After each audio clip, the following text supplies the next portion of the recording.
a full house up in here today. What's up, Byron? Sir? How are you? I'm good, thanks. Oh, I wore a mask to the grocery store that says, kiss my black mask. I feel like I'm having forehead issues. I feel like that's unacceptable behavior. Okay, y'all ain't said nothing funny yet. Come on now. I said Shaina looked like Jimmy Neutron.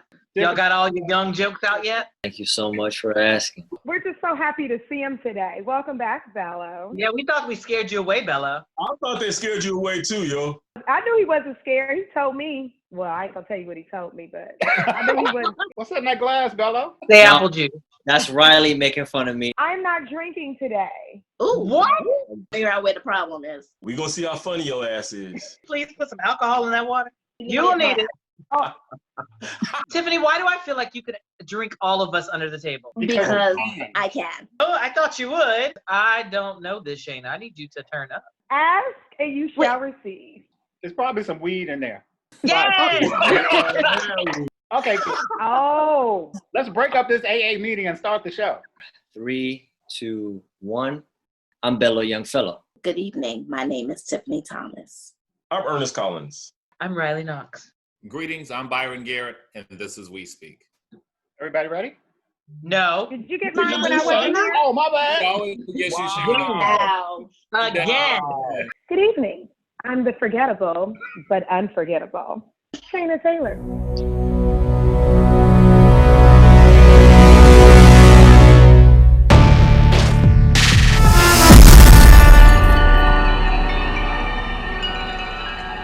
Greetings, welcome back. My bad. Go ahead. You sure? Yeah. All right. Greetings and welcome back to another episode of We Speak. So good to have back with us the lovely Shaina Taylor. Good to see you tonight. Good to see you. Hey. Howdy, howdy. Good evening, Ernest Collins. How are you, sir? Good evening. Welcome back, everybody. Miss y'all like always. And ready to Good do to have you back too. Miss Tiffany Thomas, how are you this evening? Hey, how y'all? How y'all? We love it, the Southernism. And the lovely Riley Knoxx sporting the Black People I Love You t-shirt. I love it, Riley. How are you tonight? I'm fantastic. How are you? We're doing good. We're doing good. And back with us this evening, representing a great demographic for us, Bello the Youngfellow. How are you this evening, sir? Hey, how's it going, everybody? Me and the millennials are doing just fine. I'm a millennial too, Bello. And Riley's doing good too. Oh, so just two of you, so the rest of us are excluded. That's all right. That's all right. We're going to get into it for the week. So to answer the question, just how out of touch are you, Ivanka Trump thinks unemployed people should try not being unemployed. I'll let you all think about that for just a second. Quite a bit of things have happened this particular week. Not only what the Trumps have said, but also this debate over the masket or casket that continues to be a discussion. You probably just saw the announcement that Walmart and Sam's Club will be requiring all customers to start wearing masks effective July the 20th. And then we also heard news out of Minneapolis this week. George Floyd's family has filed a wrongful death suit against the Minneapolis Police Department. Also, in another episode of Let's Make It Up to Black Folks, apparently it takes one Black woman to do the job of two white people. Tom Bergeron and Aaron Andrews are leaving Dancing with the Stars, but they're going to be replaced by none other than former America's Next Top Model host and creator, Tyra Banks. And if you also saw, Shaina, I'm sure you're excited, Colin Kaepernick signed a brand new deal with the Walt Disney Company.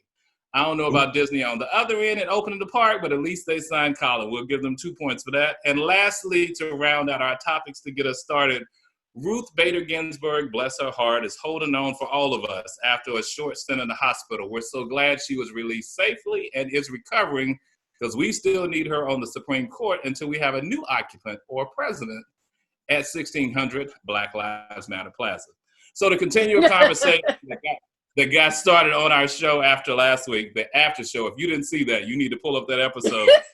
We talked about the fact that actress Halle Berry had walked away from a role playing a transgender woman. And a few weeks back, we also talked about how actress Kristen Bell and others have backed out of voicing a Black girl in an animated series. So here lies the question. Should the demographic that the character is be portrayed by them or someone else? And we know, Bello, you got a background in film, so we'll start with you. What's your thinking about that particular issue? That's actually a great question. And I heard about this news. and I wasn't really that shocked by it. But at the same time, I know that it's going to be a bit different because these characters have already been established. And so the audience already resonates with them for who they are and, more importantly, what they sound like. So to take away that voice, it's going to cause some problems, and it's going to probably cause the audience to lose interest. But I can see why these, studios and these companies are doing it, because they want to be more inclusive. They want to really fit in with the whole diversity crowd. And I appreciate that.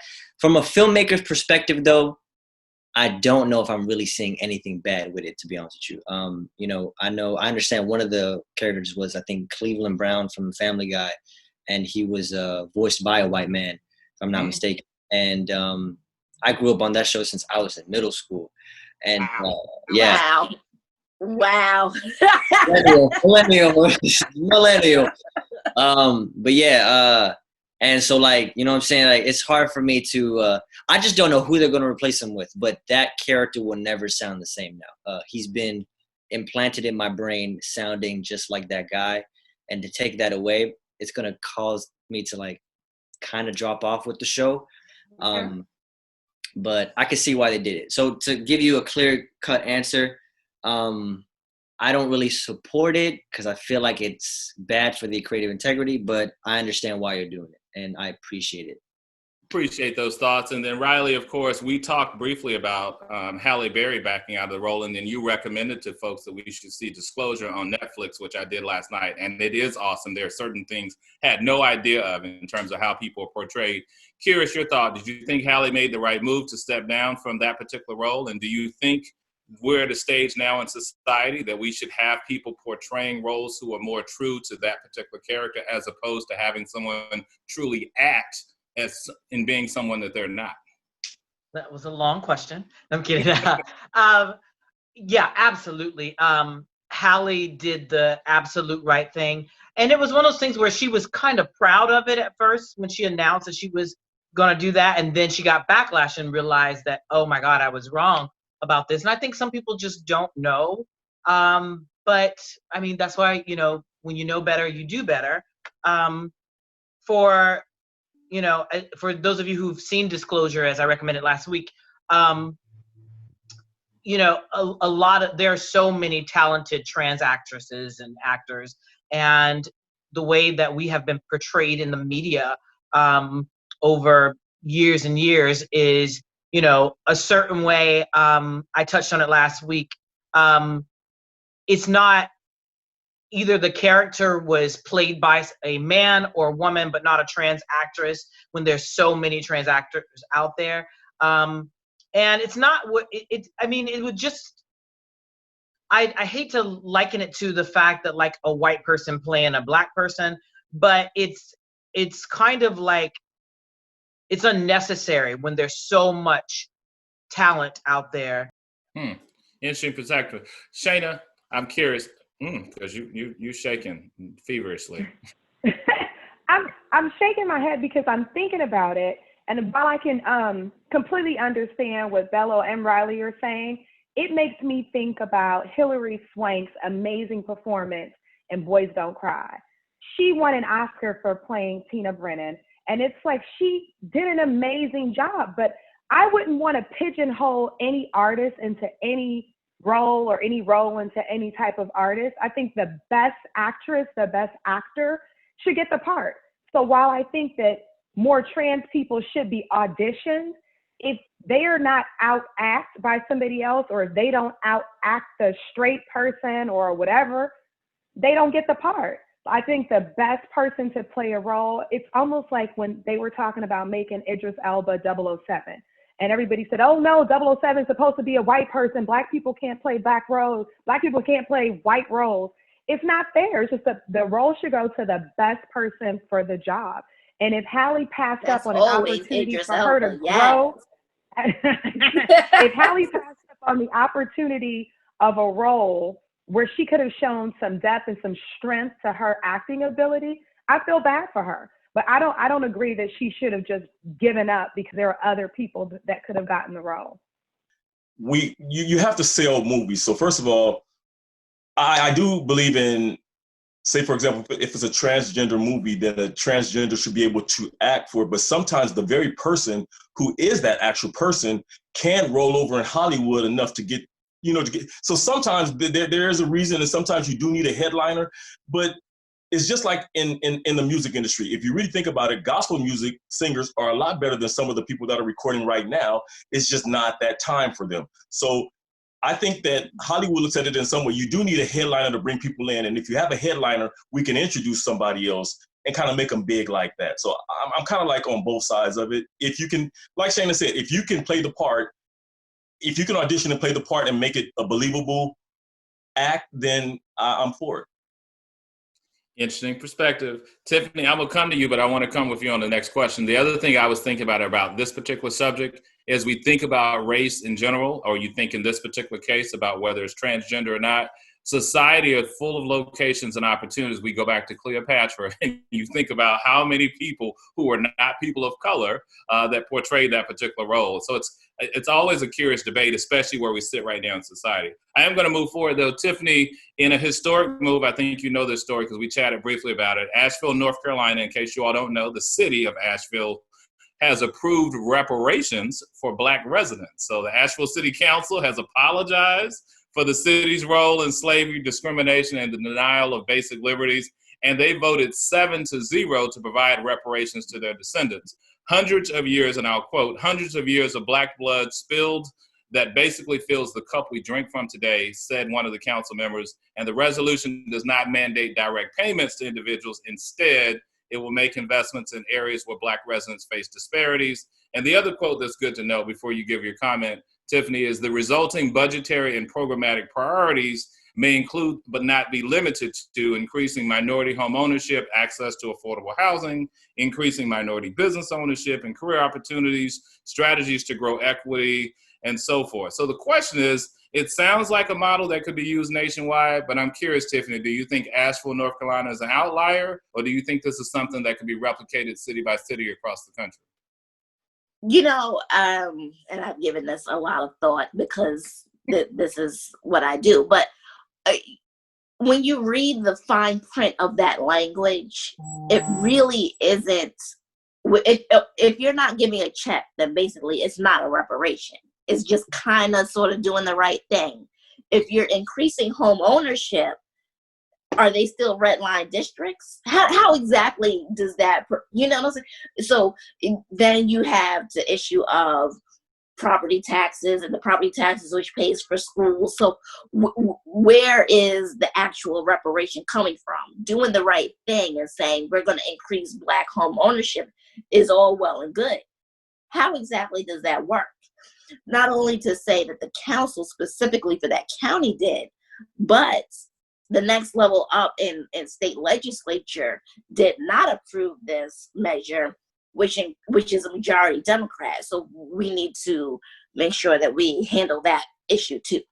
And I lived in Asheville as a kid, so I'm trying to figure out, like, what is considered a resident? Like, your family was born here, were they brought here? I mean, I lived there at a point in time. Am I entitled to something? I don't know. I'm curious, Shaina, what your perspective is, especially if they're looking to redirect dollars to support business and economic investment, housing, and they didn't say education. I didn't hear education completely. I know that's a piece of it, but I was looking for the special call out. I love the idea of reparations from a city for now until the government decides to give it to us. But what I'm trying to figure out is it sounded like they said, we're going to give you something, but we're not going to give you nothing. It was like that insurance commercial where he was dangling that dollar. It was like, ha, ha, ha, you got to be quick. You're giving me something, but you're not giving me nothing. It's like, oh, because what if I already own a house? What does that look like? And the education isn't a piece. So it's a great idea. It's a great thought. I just wish that they had really had it fully realized before they just jumped out there and said, we're going to do something.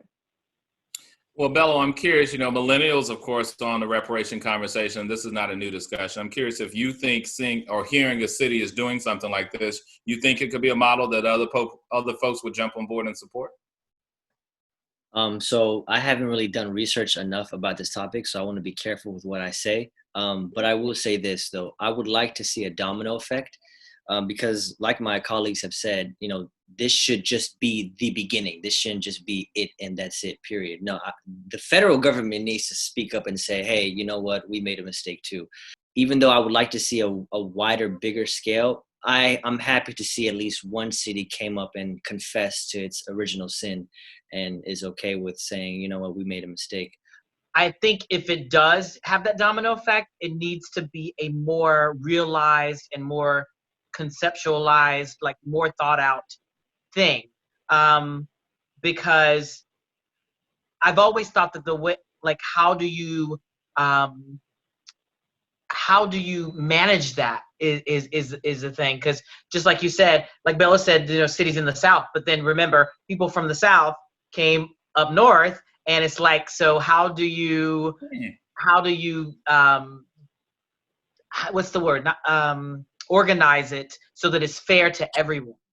So I think that it should have a domino effect, but I think it should definitely be more than just what they're doing. I mean, it's a great start, but needs a little more.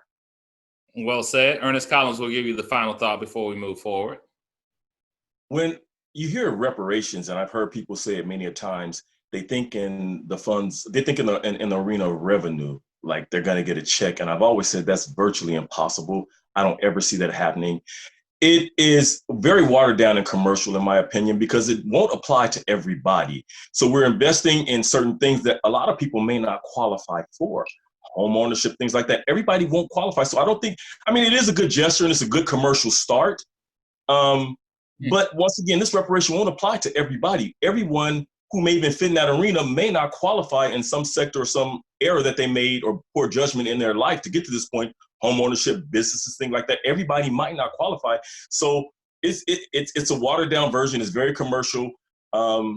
It's a very, very small step, but it is a step, in my opinion. Well said. And we'll have to continue to track this story so we can keep viewers updated as we hear more details. And I agree, Riley. My hope would be we do see a trend similar to what we saw with the renaming of Black Lives Matter Plaza here, and that we saw that in over 10, now 12 or more cities across the country. Mentioning city-related activities, I don't know if you saw this story, but Virginia Thomas, if you know that name, she is the wife of Supreme Court Justice Clarence Thomas. She wants a Black Lives Matter sign removed from her town. She emailed William Hawley, who's the mayor of Clifton, Virginia, to demand that the banner which says, "Welcome to Clifton, where Black Lives Matter," be taken down. She said, "Would you please remove the BLM sign from Clifton?" Now, as leaders of this community, you should be smarter than promoting such a group as this. She went on to say, who uses race to foment chaos to destabilize the nation? And in reality, as the banner is displayed on the town's main street, so literally as you're driving, you'll see this particular image. It is in full display. It lets you know it welcomes visitors to the predominantly white, and mind you, it's a predominantly white Northern Virginia town. And the mayor said that he wanted to display the banner to show solidarity with many U.S. citizens. Feedback from the community agreed with his decision to post the sign. Are we surprised that Clarence Thomas's wife was the person who did this? I mean, obviously he can't do it as Supreme Court Justice, but Virginia Thomas sure did. Go ahead, Shaina. Is Clarence Thomas's wife Black or is she white? She's white. I mean, I didn't want to make the ignorant assumption. I was part. But I could not think of a Black woman who would want Clarence Thomas.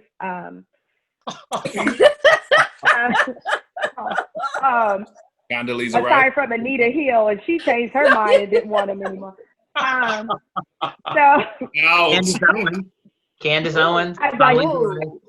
There is a list. There's a list, and it's growing. Diamond and Silk. Dealing with somebody and wanting somebody is different. This one actually married him, so she had to be white. Girl, sit down, Mrs. Thomas. Sit down and wait and watch. She needs to spend more time worrying about what her husband is doing and not what the mayor is doing. Okay. But you know what the problem is with this? It's like, it doesn't matter how many times someone has to say that Black Lives Matter doesn't mean that we're anti everybody else or that we want more than everybody else or whatever. It's sort of like when you have the person who is supposed to be the leader of the country, no leadership skills at all. But when you have someone like that say that the Black Lives Matter movement is a terrorist group, when you have someone that says things like that, it puts it in people's, like, people who support him or people that are, it fuels them even more. This is somebody that's supposed to be leading everybody, and instead he is putting out false narratives about certain groups, and then it causes a trickle down effect, or people that support him, or people that are that just want to be anti Black Lives Matter because it sounds like to them that we're trying to be the superior race. I believe this county or this town is 90% white or more. So having the sign saying Black Lives Matter is really pretty not substantiated based on population demographics. So why is this even a conversation, except for the fact that you, as Mrs. Thomas, or however you want to be phrased, is feeling triggered by the fact that the sign even exists, which speaks more to the fact that you are still married to a Black man, regardless of how he wants to move in the Supreme Court or in the world.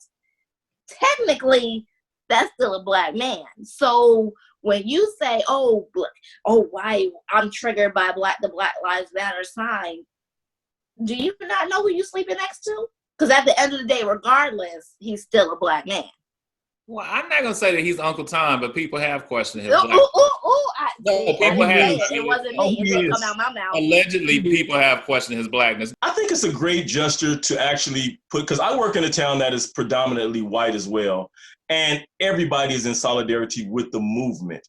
I commend those people for putting that down there, for supporting the movement. It doesn't matter if it's 90 or 100% white, you're showing solidarity. Now, my question is, why did she marry him? He is a weak Supreme Court justice, and he never speaks. What's his purpose there? You know, he never says anything. She's running everything clearly. I mean, I don't get this guy. Once again, I don't know why we're talking about it. She's not relevant. We know what side she's on. Her husband only speaks when given the bone and is allowed to. I believe that's the same way in Supreme Court. And I have nothing positive to say about him or her, or in agreements with anything that they're about. Well, Bello, you got anything you'd like to add? I think how you feel. Tell us how you really feel, Ernest. Oh, there's nothing I can say that's going to even top what Mr. Collins said. So, like, leave it there. That guy's stuck, period. Well, Bello, we'll come Yes, to Mr. Collins. Look, yeah, that's a drop mic and walk off. Like, who is she?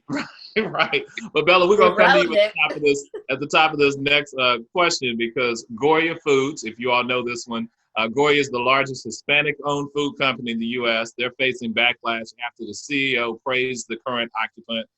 Robert Unwin said, "We are truly blessed at the same time to have a leader like him who is a builder." Well, the reaction was quick and swift, as you can imagine. Boycott calls have rung out from everywhere. Lin-Manuel Miranda, many folks know from Hamilton, tweeted the following: "We learned to bake bread in this pandemic. We can learn to make our own adobo con pimienta. Bye." And then Congresswoman Alexandria Ocasio-Cortez said, "Look, it's the sound of me Googling how to make my own adobo." What are your thoughts in this case? And I should also add, the occupant didn't just do that and have the press conference. He even had product displayed on his desk, the Resolute desk in the White House, displaying. And his wife did it too. His wife did the crap too. Yes, his daughter did. Yep, there's a whole side by side. So I'm curious, Bello. Look, a daughter-wife situation. Well, I caught the shade. I caught it. I moved on. Bello, I'm curious, what's your thought about that? Because people are literally calling for a major boycott. They've listed a whole host of other Hispanic food companies that people can support. I love to see when people revolt against the man, you know what I'm saying? In this case, the corrupt Goya Foods. And what that person said was just straight up rude. And I fully support looking at other companies to invest in, because if you're going to say that to me, yeah, I can cook it myself. I don't really need you. I don't even cook Goya beans. I'm Ethiopian. I'm African. We kind of like do something else with the beans, but you know what I'm saying? Like it's So that's just my take. Short take. Interesting. Tiffany, our resident political maven, What's your thought if you saw the photos that have been circulated and posted? Well, number one, it's against the law. There are serious violations on promoting brands, especially on the Resolute desk, and quote unquote Ivanka Really? is supposedly a senior person in the White House, blah blah blah. So there are ethics violations that go along with this that need to be addressed. That doesn't apply to the.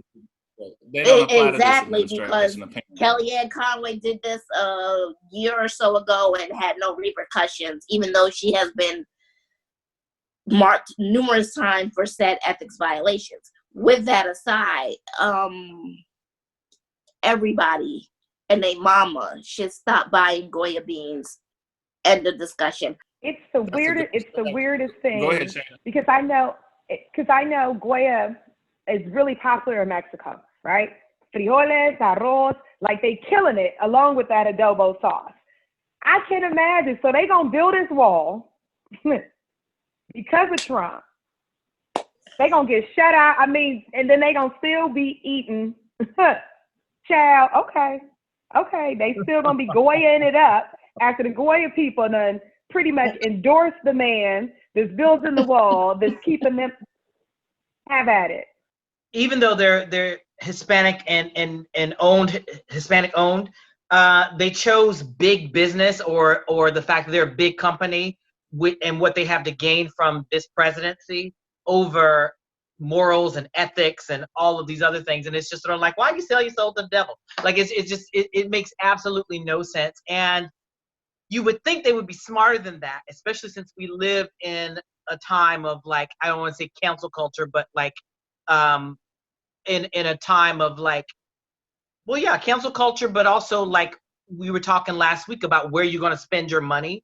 Remember we were talking about that, about like you can choose who you want to spend your money with. And it's just sort of like, how out of touch are you? You are not, just because you're Hispanic, you're in a different tax bracket and you're a different,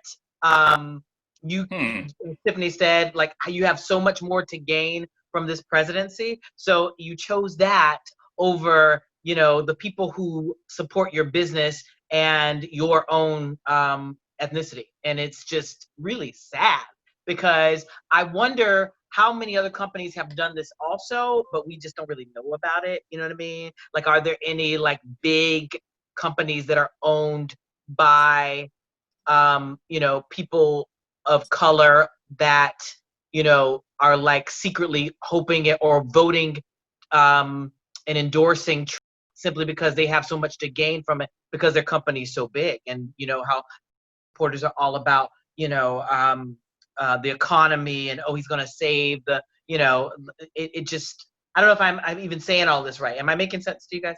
No, it does make sense. Honey. Cesar Chavez is rolling over in his grave right now, honey. Ooh. Cesar Chavez. So clearly it's an election year, and you can tell you can't get the black vote. You've tried and it didn't work, and we didn't buy into it, nor did our people for the most part, other than Clarence Thomas and whoever strange thing. Diamond and Silk. It's an election year, and right now he's doing what he can. This is his chance. He can't get the black vote, so maybe he can muster up a couple of Hispanic votes. This is how I see it. Now, it is to my understanding, not through research or study, but through conversation, that this guy's a businessman, and he's also spoke on behalf with Barack Obama as well. So it is a business move, but in a time of selling out, I would just say to all my Hispanic friends that I speak to as well, this wall is still a real deal. This separating families is still a real deal. What we've done in our house is just like the other young lady said, the representative, we have Goya beans. I was shocked like blank when I found out we had Goya beans in my house. Black beans, because I like black beans, but anyway, so we're going to donate ours. We're not going to throw them out because there's so many homeless people, so we're donating ours to a food bank. But I'm like Shaina and everybody else, Goya doesn't even, I'm mad it exists in my house now, but it will never again exist in this household. And Ernest, you brought up a good point, because Robert, who's the CEO, did say he has met with previous presidents. This is not new. And he said, I don't know how I, in good conscience, could refuse a meeting coming from the White House. And I'm thinking, I've worked on initiatives for the last 3 presidents. And this particular one, I said, I'm not interested. I can't do it. But he's European. I'm a peeing on him too. But even to say that we're blessed, right? Like he's European. It's a lot. It's a this lot. man. Oh my goodness, it's sad. Well, first of all, let's talk about the fact. I just pulled him up. His net worth is $1.1 billion. Ooh, well, there it is. That's a lot of beans. They speak in a whole different language, period, than those billionaires. And he's a New Yorker, and he's the second wealthiest Spanish American. Okay, well, there it is. Okay, then. Guess that won't apply to him now, Guess will it? what? Hey, nobody need no Goya beans ever again in life. I tell you, I was mad when I found out I had some see in where my you're house. at. Yeah, I actually like Goya products, but I'm like you, Ernest. I got rid of those that I did have. I donated them already. Yeah, Church up the street. He's Spanish, so it ain't Mexican. He's Spanish. Yeah, nah, bye. Yeah. So no, they didn't get no PPP money, honey. They not small business. Oh. I bet their distributors did though. They got some. I bet. Mm-hmm. Look, Kanye and who else got the PPP second money? wealthiest Spanish American. Of course he's gonna. Of course Trump is his man, and he's a New Yorker. Right. They go together. Hey, I'm a New boyfriend. Yorker. Don't do that. Don't do that. I'm a But, New Yorker. but your net worth is not $1 billion, honey. Very No, true. it is not. It is not. Right. You It know is they got not. a But whole still, though, other club. We in New York know the real deal with that with 45 and his. Oh yeah, not regular New Yorkers. It's the rich ones, the I'm a regular billionaires. New Yorker. Regular New You know, Yorker. Shaina, what's crazy You the one about that you the kind we like. Look, I still recall when Michael Bloomberg spoke at the DNC for the convention, and he offered my favorite critique. I'm a New Yorker, and I know a con job when I see one. And he said he's a con. That was the first thing he said. The second one that caught my attention, he said, I just want you all to know that he claims to be wealthy. All of my friends are wealthy, and none of us even associate with him because he's not in the same category. Basically, he said he's the poor man on the totem pole. With that said, let's move on. So this question. When he get done with this presidency, he gonna be up there with them. I promise you. No, when he gets done with his presidency, he's gonna be in handcuffs because he's still individual number one. Thank you, Tiff. He's gonna be in jail. That's if he's somewhere where he can get extradited. Do you guys really believe he's gonna be in jail? They better put him in jail. They said they were. They will arrest him if he doesn't win the election. He said he was going to arrest Hillary Clinton and lock her up, but it's not possible. They're at that level. Yeah, because she didn't break the law. How about she didn't break the law. He legitimately did. What are they going to arrest him for? I think they're arrest him for tax evasion. That's what tax evasion, voter fraud. The check that he gave to Stormy Daniels and the other girl. That's what they're gonna get him on. They're gonna get him on that. This is just goes to show you how corrupt this government is. This makes absolutely no sense. How the hell is it that if he doesn't win the presidency, then they're going to arrest him? Because you can't no matter what you're crook, no matter what position you're in. Why is it that they can arrest him now? They cannot lock up the law says you can't arrest him. Robert Mueller should have arrested him now, but it's not a law, but it's a statute in the Department of Justice that said a sitting president. This is how corrupt this government is. But normally we don't have presidents that commit crimes. That's really what it is. Not that we know of. At least they're a little bit cleaner about it. You know, but I'm like Riley, a crime is a crime, a crook is a crook. So you clean and do it in the dark, but it's still gonna come to the light at some point in time. Let's move forward. Okay, we're moving forward. As we think about things that are happening from a national perspective, you may know this week federal employees can now officially support Black Lives Matter on the job. The Office of Special Counsel has ruled that is possible. So BLM is not inherently a political organization, so federal employees are free to express their full support for the movement while at the place of work, according to the governing agency that actually polices such matters. Kudos to it. I think it's a great move. I think it's a great message, and I'm for it. I didn't hear about it. This is shocking news to me, but I am very happy and very much for it, and I support it. Oh, we're breaking news right here. Okay. How about you, Shaina, if you're familiar with the story, or even if you have a thought that federal employees can now represent Black Lives Matter in the workplace? Yeah, I agree. I see no reason why they shouldn't be able to. I mean, I think if they're not public facing, and even if they were public facing, like you said, it's not a political group, it's not a political party, they should be able to do it. Bello, you have a thought on this particular one? I'm with Shaina, actually. This shouldn't even be like breaking news, because if you're an employee for the federal government or for Amazon or Best Buy, it shouldn't even matter. Your political affiliations are your own thing. Your employer should have nothing to do with that. So even if it is the White House or the federal government, FBI, CIA, how you spend your time outside the office, that's your business. There should be no reason that these people should have been afraid to say Black Lives Matter. Well, let me clarify for folks who are listening. It's not that they couldn't do it outside of the office, but it now affords them the opportunity, if they want to come to work with Riley's t-shirt on that says Black people, I love you, or wear Black Lives Matter. Up until this point, it was questionable because you're not supposed to go to a federal agency and represent any particular political party. I'm curious though, because what happens when Karen shows up with her shirt that says White Lives Matter? She's a federal employee. Go ahead. That was my concern, because now that's not a movement opened now, up is the it? floodgate. No, it is a movement. All Lives Matter is an actual movement, but it doesn't have the momentum like Black Lives Matter does, or the legitimacy too. Okay, so So Tiffany, you know that means. So you know that means they're going to do it. So yeah, I'm gonna get all my girlfriends to put Black Lives Matter in their signatures under their names on all their emails. That's gonna be the little tagline at the end. Black Lives Matter. They're gonna wear their I hear shirts. you say that Karen was gonna get her ass whooped. Is that what I heard you They're say? gonna Get her ass They're whooped. gonna wear their She'll shirts. get drugged through the parking lot. Here in the district, they're gonna wear their jackets over till they get in the actual office. But I can almost promise you, they're not gonna walk out into the streets of DC with something on that says White Lives. Heck no. Drug. I don't need a clearance. Karen will get that ass drugged. They can come in with all White Lives Matter or all Lives Matter they want, but no one's going to pay attention to them, because the whole all lives matter completely misses the point of what we're trying to accomplish with BLM, and nobody really wants to take those people seriously. Those people who think the whole all lives matter thing is legitimate are obviously just misguided, ignorant, and simply just don't care enough to understand what Black Lives Matter is trying to achieve, which is why I don't take any of those guys seriously. They are ridiculous. They're fools. They're shams. They are just losers. Very good. That's right, Bello. Tell them. Losers. You said ignorant, loser, sham, all of it. Oh, and they get an L? Well, we've seen all the news about different things that have happened at Costco. In a move to deter large gatherings, Costco has decided to stop selling their $20 half sheet cakes. In other words, the thought is, if I sell you a large sheet cake, it's going to encourage a large gathering. So if we sell smaller items, do you think that'll kill the virus? I'm just curious. Let me tell you something. Costco on that.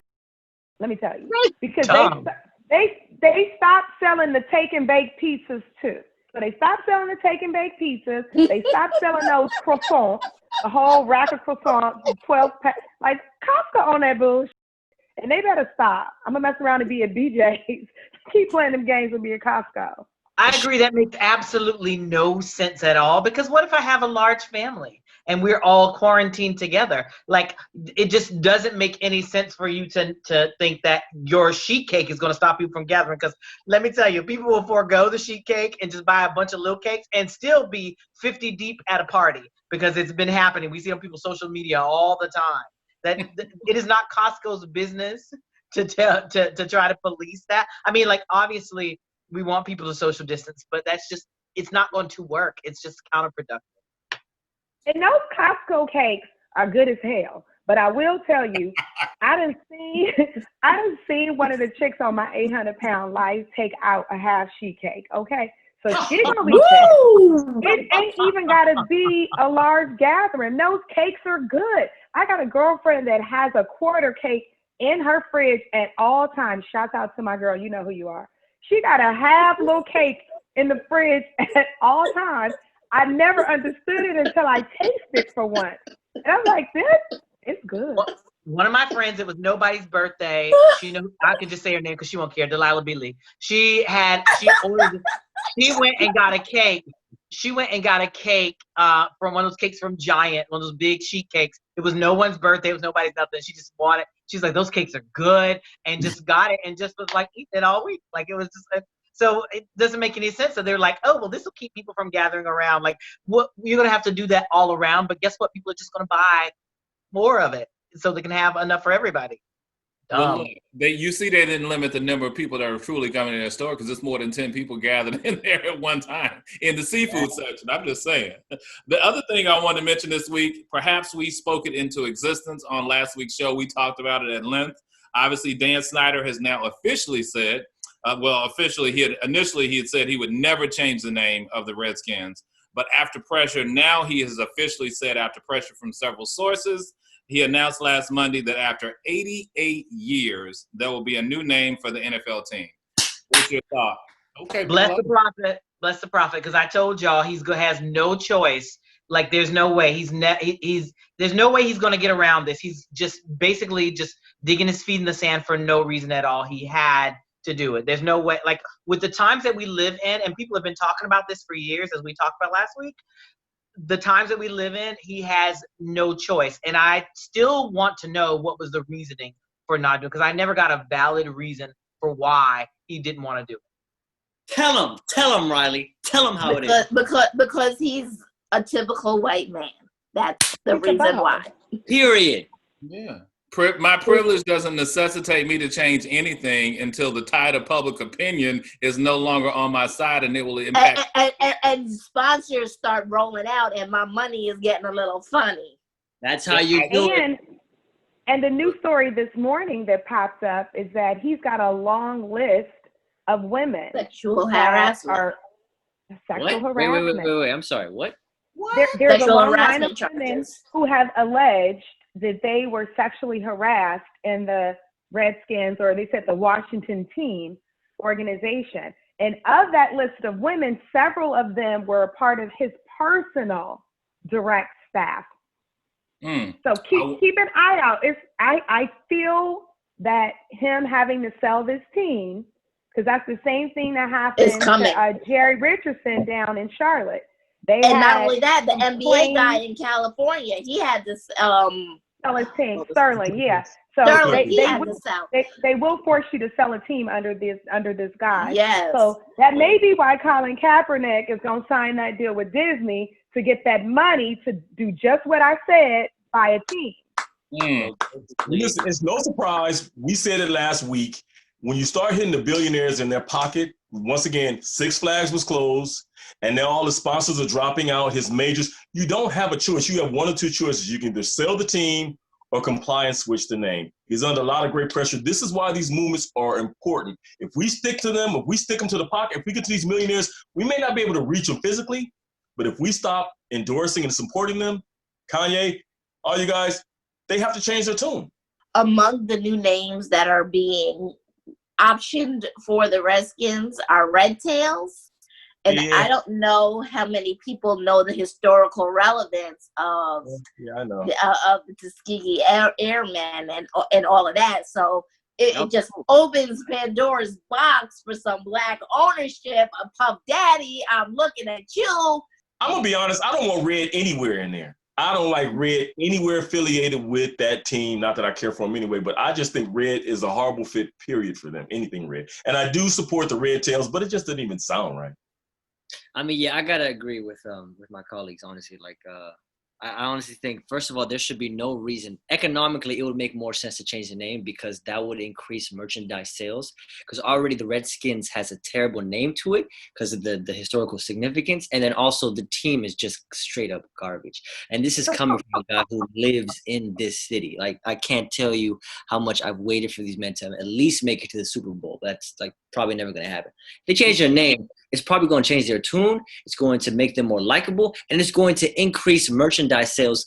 Like, it's going to skyrocket them because now they have a new face, a new brand. This is going to be great. I don't know why they didn't think of it. It's obvious because they're racist. Period. No, it's been mentioned before. He just refused. Oh yeah, because the white supremacy shows. Exactly. But like Mr. Collins said, like, I mean, Red doesn't need to be in it. Red Tails cool. Wait, Bello. Tiffany, did you just slide that in there? So are you saying Dan Snyder was a white supremacist? No, just racist. I Racist. She didn't say white supremacist. She just Oh, said okay. Did I racist. say that? Did I say Just that the out R. loud? He's not the No. WS, but he's just the R. Okay. I wonder if there's Please. the red tails concept. I'm like, might be a good idea keeping something with red only because otherwise they're gonna have to repaint the whole stadium. I'm wondering Yeah, if they're the gonna colors have to will change the change. team colors. If Do the it. team colors will change or what will Well, isn't it happen. really red right But now, that though? just, Isn't it more like a burgundy or a crimson? I'm just saying. If you want to get yeah, specific, mhm. it's like a burger. Yeah, it's a crimson. I say sell the team, let the new black owners pick the name and the colors, and we keep it moving. It'd be And I red, just- Look, black, it's the and only green. way I'll come back Red, to the black, and NFL is green. if you get some And black I just got ownership. to note, apparently the colors are supposed to remain the same. I'm going to move forward in the discussion. I think everyone probably caught the story about Jada and August and Will. So on last week's show, we talked about the revelation in the marriage of Will and Jada Pinkett Smith. And the day after we taped the show, Will and Jada did appear on her show to give their side of the story. A lot has been made about their conversation on Red Table Talk. If you haven't seen it, I would encourage you to sit down and take a peek, even to the point of a body language expert analyzing their interaction. What was your perspective for those of you who saw it? Come on, Riley, as you whip that hair. Because you got a lot to say. Well, You whip your head back and forth. Whip that head back and I forth. know their daughter, right? You know what? I was really proud of her for not trying to BS us and be like, oh, it's an absolute farce or it's not true. I also love that he held her accountable when she tried to use what's now gone viral, the entanglement. He's like, entanglement. And then I got into an entanglement with August, an entanglement with August, an entanglement with August, an entanglement, an entanglement, an entanglement with August, an entanglement with August, an entanglement with August, an entanglement, an entanglement, an entanglement with August, an entanglement with August, an entanglement with August, An entanglement, an entanglement. an entanglement with August. I got into an entanglement with August, An entanglement, with August, with August, with August, an entanglement with August, an entanglement with August, an entanglement, with August, with August, August, entanglement with August, an entanglement with August, an entanglement, an entanglement, an entanglement with August, an entanglement with August, an entanglement with August. I really loved the interview, and I love that she told the truth and took accountability, and they both explained what happened, things that we didn't even know, that they were separated or whatever was going on. But then what I hated was the backlash from that, because I think if the shoe was on the other foot and it was a man, it would be a little bit different. And I think, we are still and it wasn't like, and they even said like he was like, let's make it clear, August was not a home wrecker. We were separated. He's like, I was never going to talk to you again. It just really was disheartening after she like laid it all out and came clean and said, and didn't try to say, oh, he's crazy and whatever, and tried to deny it, that everybody kind of attacked her afterwards, when she was so transparent. And I loved that. I think the problem is, especially as Black people, we are not used to seeing relationships that are outside of whatever box we think that relationships and how marriages should work. Their marriage works a little bit different than some people's marriage. And they were able to get through a very tough period, which was, by the way, 4 years ago, and then come back together and make their own rules. But I kind of felt like she was a little vilified for it, and they were a little like, those Smiths are crazy in the way that but there is no template for how you make your marriage work. And I've never been married, but you make your marriage work the way that you make your marriage work. If you marry me, know this. We're going to be together. We're going to be under the same roof. You might be on one end of that joker with somebody else. And I might be on one of this joker with somebody else. Yeah. And I always said, that's ridiculous. But we're going to be in this joker together. It just kind of was kind of sad to see people were just kind of tore her up about it, and were just kind of like picking at them when they were as transparent, which is the way we want. Now, I could see if they got on there and lied about it and were just kind of like, oh, this was crazy and whatever, and that's not true. but I was really proud of them for this. So they were. So they were lying though, right? And I think that's I know I jumped the gun, huh, on you, Tiffany, huh? They were lying, and that's why people started jumping out at them for the false perceived notion of transparency. This whole separation thing is some garbage. They were not separated. They made that up, just like she made up the entanglement. That's one. Everybody knows that Will and Jada have this amazing relationship, and they have made their own rules. And so this probably, along the lines of what August has said, Will sanctioned it. So I believe that part. I definitely believe it was sanctioned because they do have not an open relationship, but a respectful way of how they choose to live their lives. I mean, when they tried to, when they tried to say this was like 4 years ago, it might have started 4 years ago, but she had August on her show when she first started in 2018. So when she tried to make it seem like, I don't know when the last time. Talked to him in over a year. She said that he hasn't spoken to them in over a year. What she said was, I don't know when the last time I spoke to him. This was years ago. Man, you had him on your show recently. We know you've been talking to him. She said we haven't heard from him in a year. She did say that. We haven't heard from him in a year. So for him to bring this up is, he decided that when they decided that they were getting back together, that he, and what I gathered from this he got is, upset, and that's understandable. What I gathered from this is she kind of used him to get through a tough space in life, and he fell in love with her. Young guy, sorry, Bella. Young guy fell in love with older woman and thought that he could that his love for her could be stronger than and compete with what Will and Jada have, where they have such a close bond, like we are not breaking up for anything.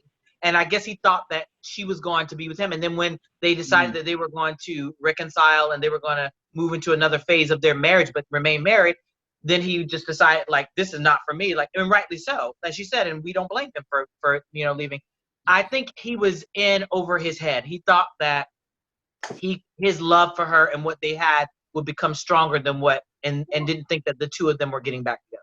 And I think Ernest, right, and I'm sure a lot of that was based on what she was sharing with him too, because I think she strung him along, had him thinking one thing, and he got caught up. No, and that's what I wanted her to say. I wanted her to. Not string him along. I don't think she had any intentions of being with that man. She had his nose wide open, so he had his nose wide open. He had no idea what happened. She used her experience, her skill, her charm, her physical and that whip appeal. Get her itch scratched, her emotional wounds healed, and then said, "You know what? Look, Byron. You have $1 billion empire at stake. I don't know what the hell I was thinking. Let me get this." And that's what I wanted her to say. That I think people would have respected her even more, other than her sitting there saying, "I don't know what happened. I don't know why he's saying that."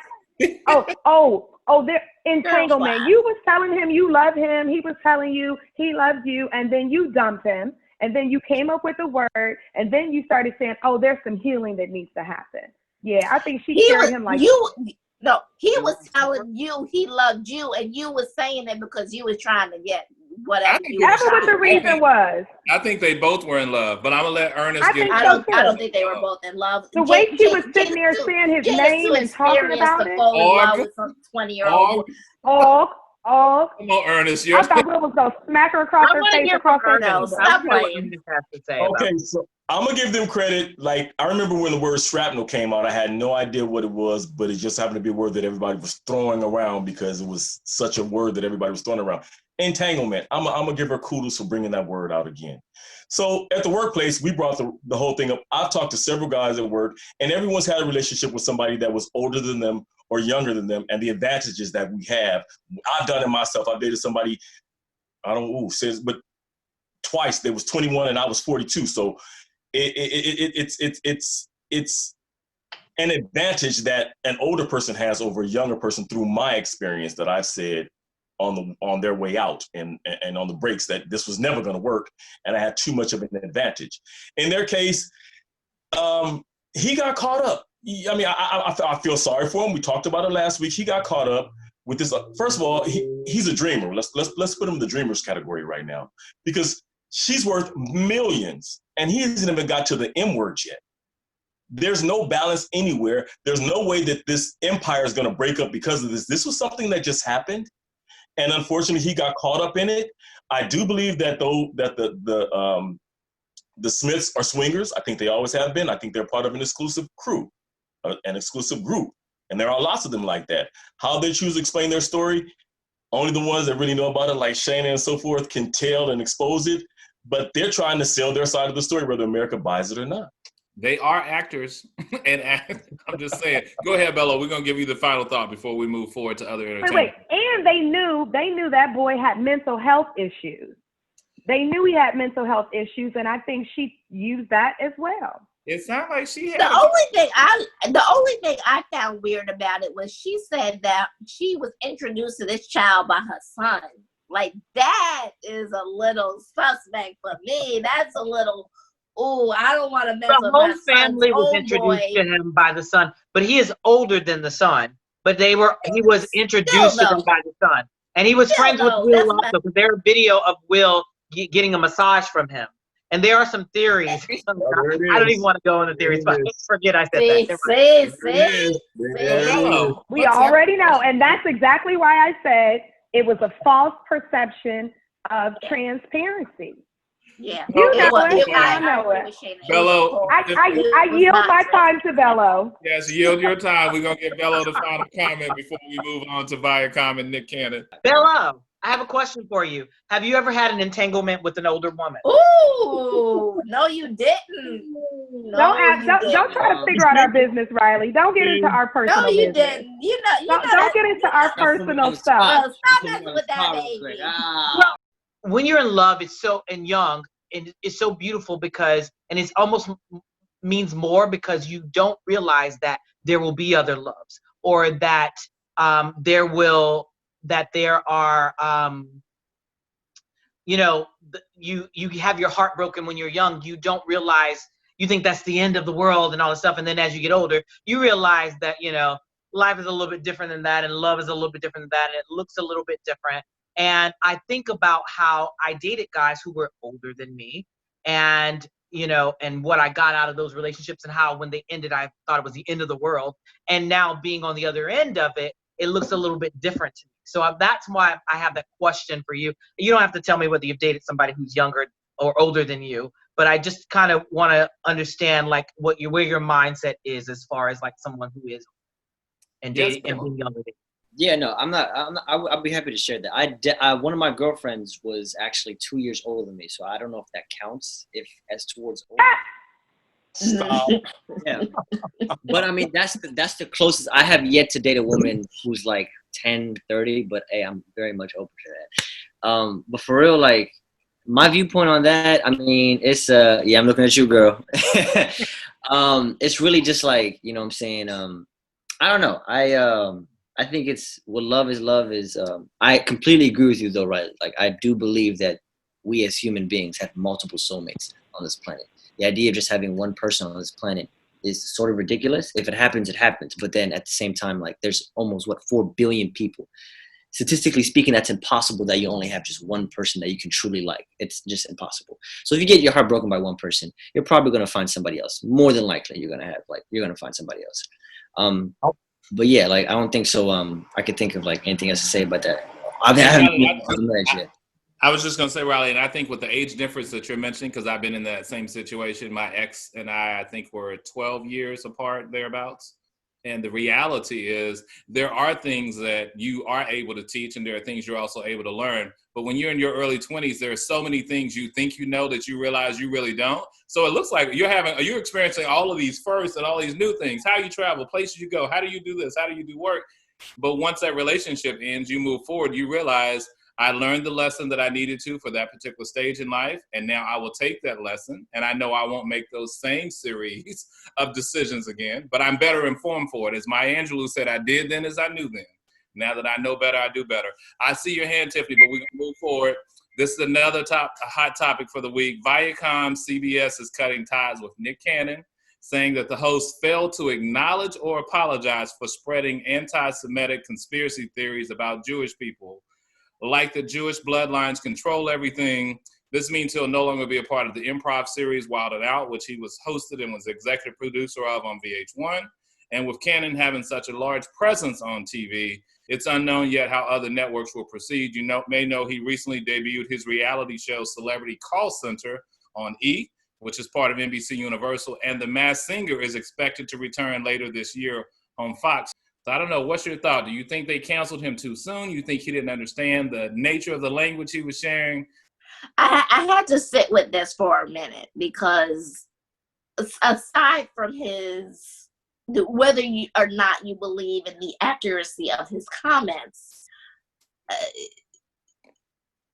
we all have had instances and moments where corporate America or said industries, wherever we play those games in, have facilitated a conversation that we are not able to speak in the true manner in which we feel or our thought processes at that time, and subsequently have to pay the price for said opinions. So in that respect, I understand why he had to subsequently say he was ashamed and lost control of his social media accounts and all that. I get it.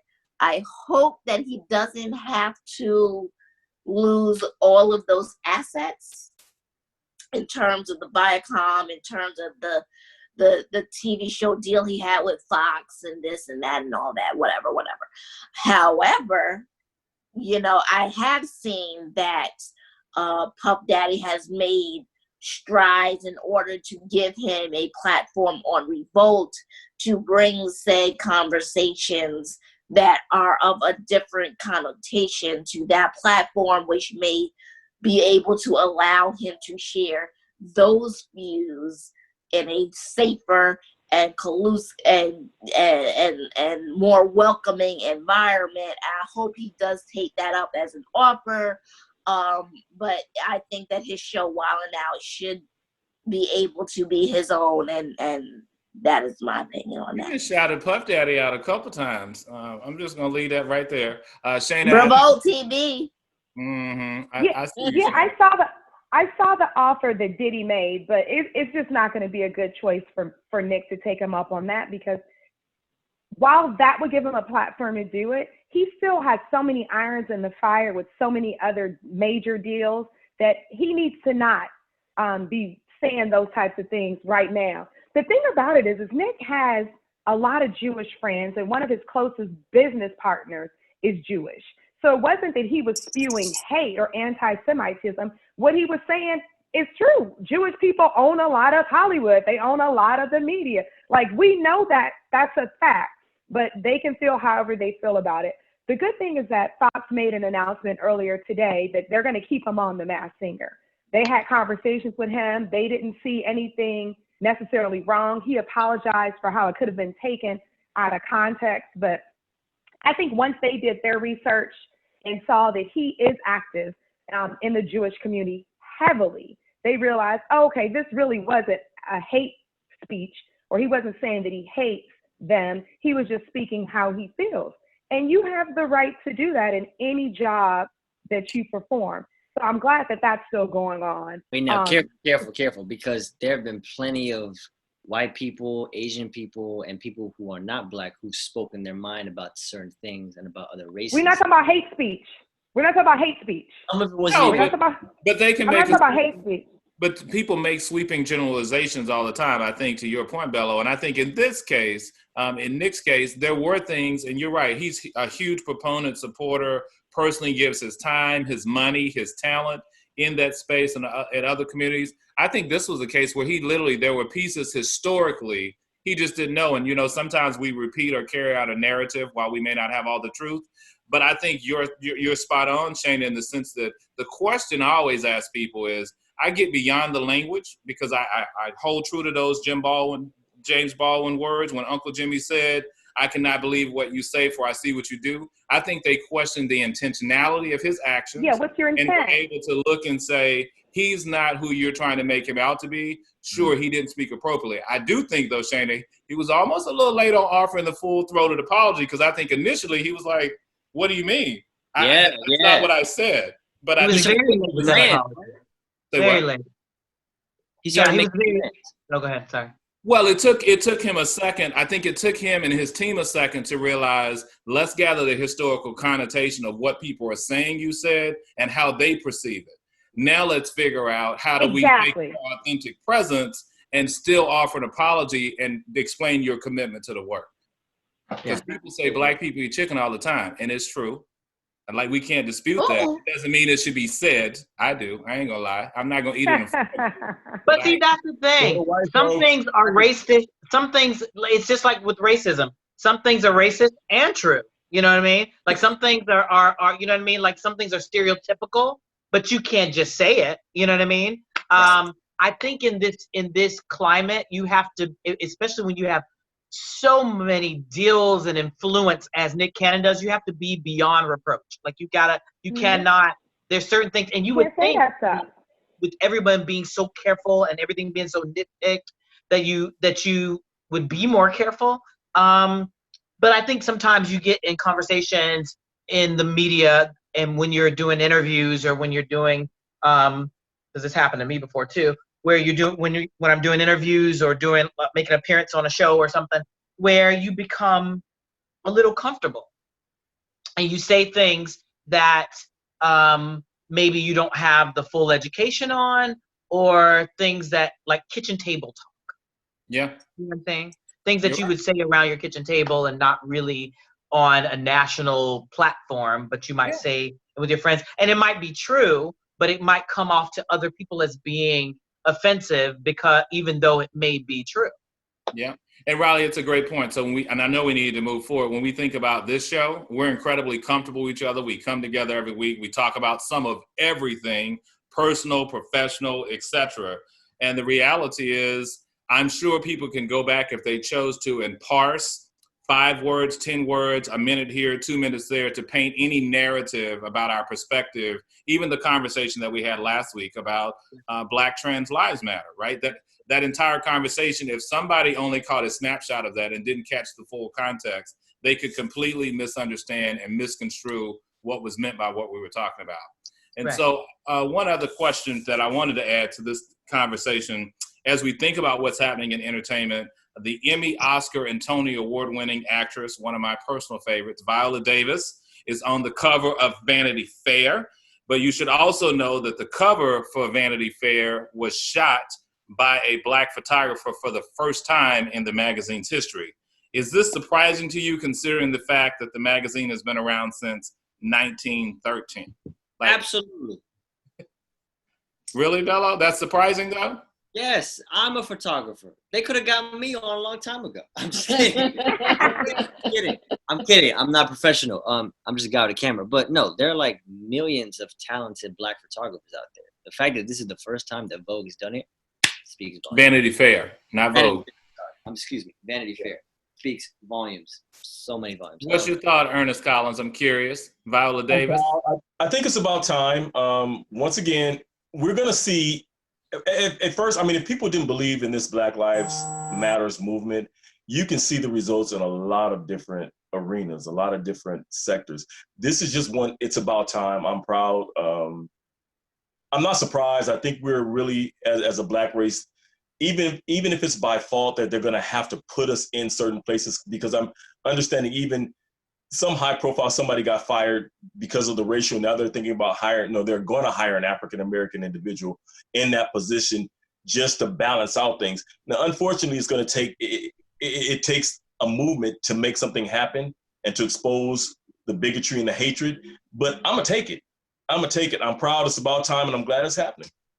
Well, and I'm curious, especially Shaina, Riley, and Tiffany, to be Black women on our conversation tonight, because in the interview that's captured within Vanity Fair, Viola Davis says she feels like she betrayed herself and her people in the 2011 film The Help, which is set in the 1960s. Viola says, of course, it was created in the filter and the cesspool of systemic racism, and the film was invested in the idea of what it means to be Black, but it catered to the white audience. And she said it's not the first time she regretted the role. To quote, "I was a journeyman actor that was trying to get in. There's no one who's not entertained by the help, but there's a part of me that feels like I betrayed myself and my people because I was in a movie that wasn't ready to tell the whole truth." I get it. I get it. I get it. I get it. But shut up. Keep that to yourself. Like, that's something that I feel like that movie launched her career and opened the doors in so many ways. And it allowed her to do so much in which she's able to do things for other Black actresses and other Black women and darker skinned people. Like, take that as your blessing and just keep it moving. Now go ahead and produce a film that tells more of the story like you wish it had told, because now you have the platform, you have the access, but just keep that to yourself. Okay. Tiffany, you were about to say? You know, we've all had moments where we've had to play the game in these arenas, whether it's corporate America or Hollywood or this or that. And we have had to take a cultural step back. I myself have never seen The Help for just this reason, because I'm not interested in films that have said white savior with a white savior complex attached to it. So I refuse to see this movie. But I understand where she's coming from. It's 9 years too late, but she also did get nominated for an Oscar. So, I do feel what Shaina's saying is that now that you have paid your dues, you have to help other sisters so that they won't have to pay that same price. Absolutely. And you know what? I agree with Tiffany 100%.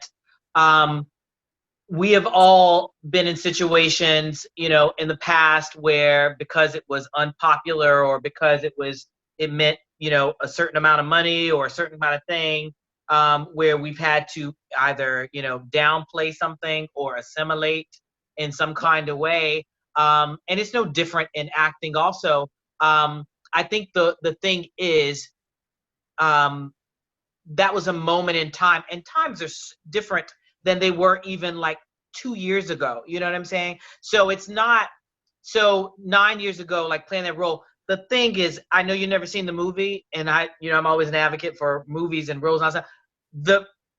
The acting in that movie, but from Viola Davis and Octavia Spencer, brilliant. When I tell you, absolutely, they should be proud of what they did in that movie, even if the message of the movie and the white savior and whatever I would want her to be proud of how amazing it was, because as Shaina said, she opened the door she did something so that girls now don't have to do it. You know what I mean? Yeah. Black actresses now don't have to do that, and she did it and shed light on it and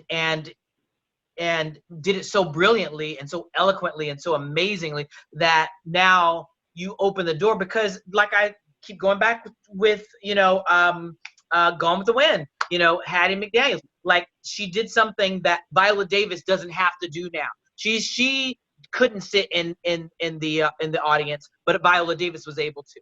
And Viola Davis did something that's no different. Now the generation coming up won't have to take roles like that just for the sake of being on the screen and being nominated, because Octavia Spencer won an award for that movie. And I don't want to take that away, because if you take that movie away, then you take away everything that comes with it, like I've said before to you guys, with Octavia Spencer, who is amazing. And because she was so brilliant in that role, it opened the door for other roles that she has now, and so amazing. And I do want to go back to the Vanity Fair cover.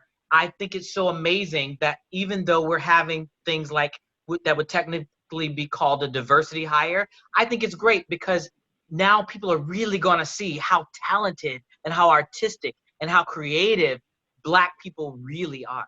And Riley, once people start to see that, then everybody wants it. It's almost like with the NFL, when one person got a black quarterback and he did well, that it was like, oh, you got to get you a black quarterback, you can win. Now that they see the great work with behind black photographers, now other magazines are going to believe it now, and hopefully it'll be that domino effect that Bello has spoken about earlier as well. And I was just going to say, before we move to this last category for tonight, I mean, the interesting thing, Riley, and the point I think that you and Shaina both were raising is that not only if you look at what Viola Davis has been able to do with her career, but Riley, you mentioned specifically Octavia Spencer and the number of films that she's been in a producer role now. And she's called people to the carpet to say, if you're not willing to help fund and support this movie with this type of cast and this type of leadership, how can you really say that you're standing with us in this particular space? And even Emma Stone, who was in that same movie that played, I think the character was Skeeter. I think she's also taken on, so you never know the unintended and the intended benefit of necessarily being the first or being in those roles. I always tell people it's hard to say you regret stuff, because when you regret something and you say you shoulda, coulda, woulda, or changed it, you don't know what the domino effect would be of all of the other decisions that would have been made afterwards.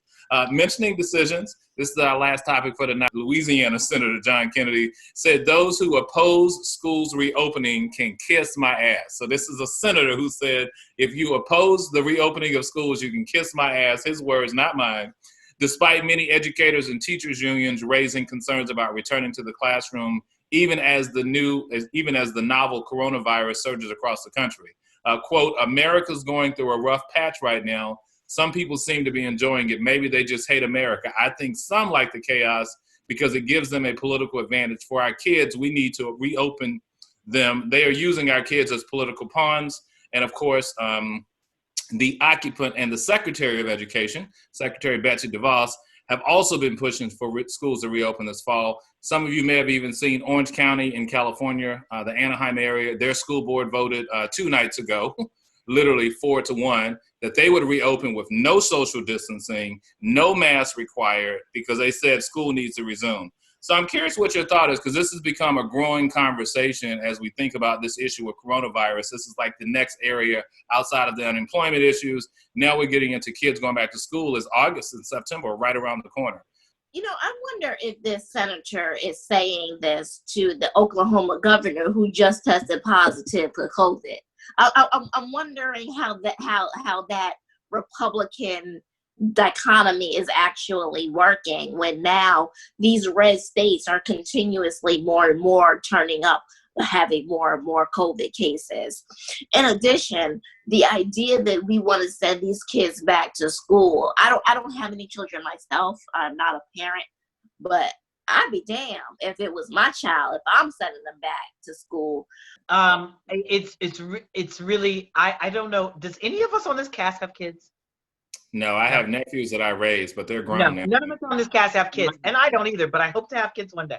But here's the thing. I have come to learn that for a lot of parents who are have gone back to work, or that work period, for a lot of them, school is childcare. You know what I mean? Because they have to go to work and the kid goes to school. And it's been really hard for a lot of parents that have either gone back to work or even that are working from home, and the kid, they're having to be like, do their job and then also be like a teacher and all this stuff. And it's not really working out with kids being online, all this stuff. But let's just be all the way clear. Kids are walking petri dishes. They carry so many freaking germs. It is insane. So if you think about the fact that, like, okay, now whatever the kid catches, the kid in the past would catch the flu or a cold or something, just whatever it is, ringworm, lice, whatever, and then bring it back into the house. Imagine the coronavirus, and they don't want to even do social distancing. They don't want to wear masks and all this stuff. It is crazy. And as a teacher, if I were a teacher, I would be like, these people are insane. They're sending these petri dishes back in here to just completely just all over me. It is, these people have, it is insane to me. Kids are the most germy thing ever. I love them. I want one so bad. You guys don't understand. We talked about this before. I love kids so much. I want a baby so bad. But they are so full of germs. And now we want to send them out into the world with other kids and other people and bring back whatever that is. It's just like, what are they going to do? Just take everybody's temperature at the door every single day and It's not going to work. It's not going to work. And Riley, and all to that point, we should also mention Betsy DeVos. There is no nationwide plan. If you saw her damaging interview on CNN with Dana Bash, she has no plan whatsoever. Bello, I know you were trying to get in. So what was your perspective regarding this? Yes. So first of all, Betsy DeVos sucks. Let that be known to everybody. And number two, the only thing is, like, I don't want kids to go out because it's definitely dangerous. We are in a pandemic.